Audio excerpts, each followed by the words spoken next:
भैया उठ नहीं रहा।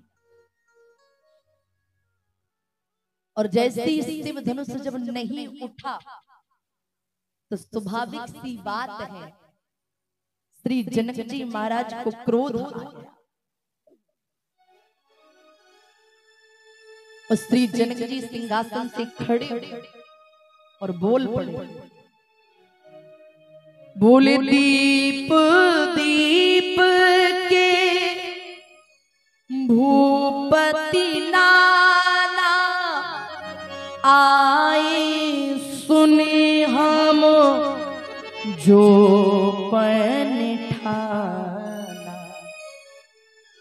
जनक जी ने कहा बड़े देश देश के राजा आए हैं और केवल मनुष्य ही नहीं, सीता जी से विवाह करने के लिए जानते हो कौन कौन आया था?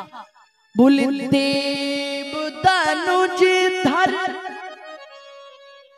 मनुज शरीरा और विपुल वीरिया रणधीरा। बोले देवता भी मनुष्य रूप धारण करके आए, किंतु अब मुझे मानो ऐसा प्रतीत होता है क्या? बोले तजाहु आस निज निज ग्रह जाऊ ओ भैया लिखा न विद दे विभाव। बोले भैया अपने अपने घर वापस जाओ, क्यों? लगता है कि ब्रह्मा जी ने मेरी बेटी सीता का विवाह लिखा ही नहीं। अब तो जनक जी ने क्रोधित होकर कहा, बोले मुझे तो जान पड़ता है क्या? अभी तक सभा में सन्नाटा खींचा है, पर जैसी ये बात जनक जी ने कही, एक वीर का रक्त उबल पड़ा महाराज। जनक जी ने ऐसा कहा क्या? बोले अब जन को माखे भट मानी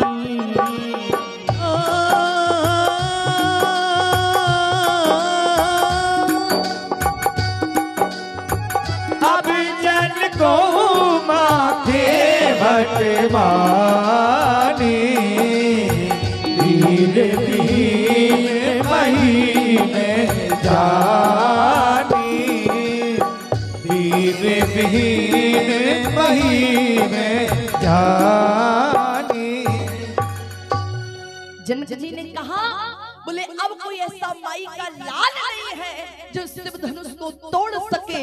मुझे तो ऐसा प्रतीत होता है कि मानो ये पृथ्वी वीरों से खाली हो गई। जैसे ही जनक जी ने इतना कहा, रघुकुल कुलभूषण श्री लक्ष्मण जी अब तो टूंद पड़े महाराज राज्यसभा में, और श्री लक्ष्मण जी ने कहा, बोले सुना हो भाले कुल। लक्ष्मण जी के अंदर मर्यादा, क्रोध तो है परंतु मर्यादा श्रेष्ठ। बोले सुना हो भाले कुल पंकज भानु और कहूं सुभावना कछु अभिमानु। लक्ष्मण जी ने भैया को प्रणाम करके कहा, जनक। जैसे ही जनक कहा, पूरी जनकपुर की सभा में सन्नाटा मच गया। सब देख रहे हैं ये कौन है जो जनक जैसे ज्ञानी को, जो देह में रहते हुए भी विदेह है, उन्हें खुले आम जनक कह रहा है। देखा लक्ष्मण जी ने कहा, जनक बहुत बड़ी गलती कर दी तुमने ये कह करके कि पृथ्वी वीरों से खाली हो गई। जनक ये वो भारत की भूमि है ना जो कल वीरों से खाली थी और ना आज वीरों से खाली है। और तुमने तो बात की है केवल एक शिव धनुष को उठाने की और तोड़ने की। अगर भैया राम अगर आज्ञा दे दे, बोले जो तुम्हारे अनुशासन पावो, तो बोले कुंद इव ब्रह्म मांडे उठाओ। अगर भैया की आज्ञा हो जाए तो शिव धनुष तो दूर की बात, संपूर्ण ब्रह्मांड को मैं एक बॉल के जैसे उठा सकता हूं, फेंक सकता हूं। और जैसे ही इतना कहा, जितने राजा बैठे हुए थे सिंहासनों पर, सब राजा बोले आ जाओ और कर लो ब्याह, और आ जाओ। बोले क्यों? बोले जब पृथ्वी फेंकेगी तो एक बचने वाला नहीं है, सब फेंकेंगे। तो एक राजा ने कहा एक उपाय है, बोले एक काम करो, अगर बचना है तो बोले अभी कुर्सियों के ऊपर बैठे, अब कुर्सियों के नीचे बैठ जाओ, कम से कम फेंकेंगे तो वजन रहेगा, तो उछटेंगे तो नहीं, पकड़ के बैठे। लक्ष्मण जी ने कहा अच्छा, तो बोले काचे घट जिम, बोले अच्छा, बोले काचे घट जिम डारो,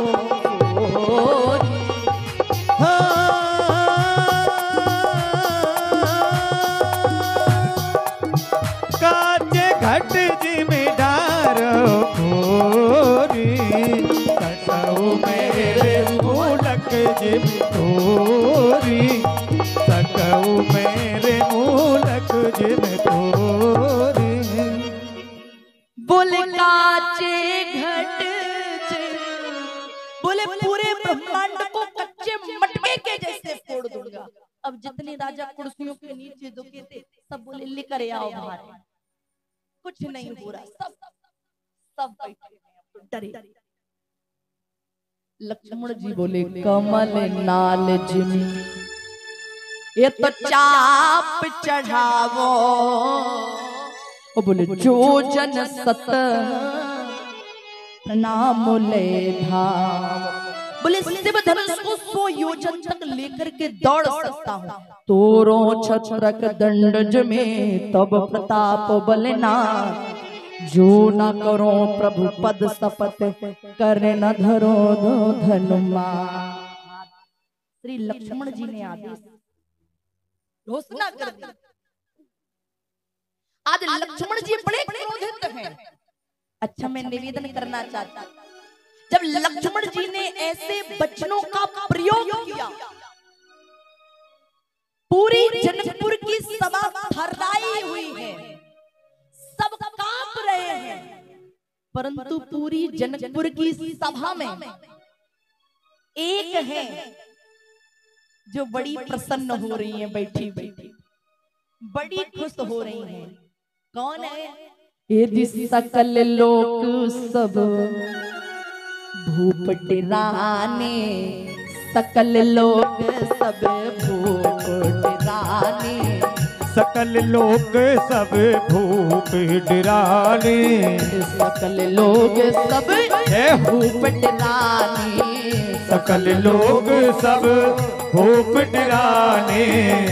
ये हरस जनक सको जाने, ये हरस जनक सको जाने।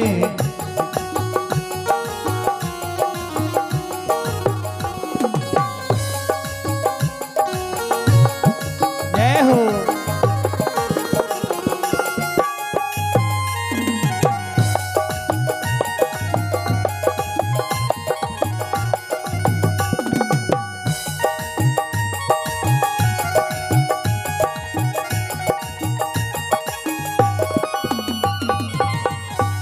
सीता जी बड़ी प्रसन्न हो रही हैं और इतने में से नई रघुपति लखन निवारे, प्रेम समेत निकट बैठारे।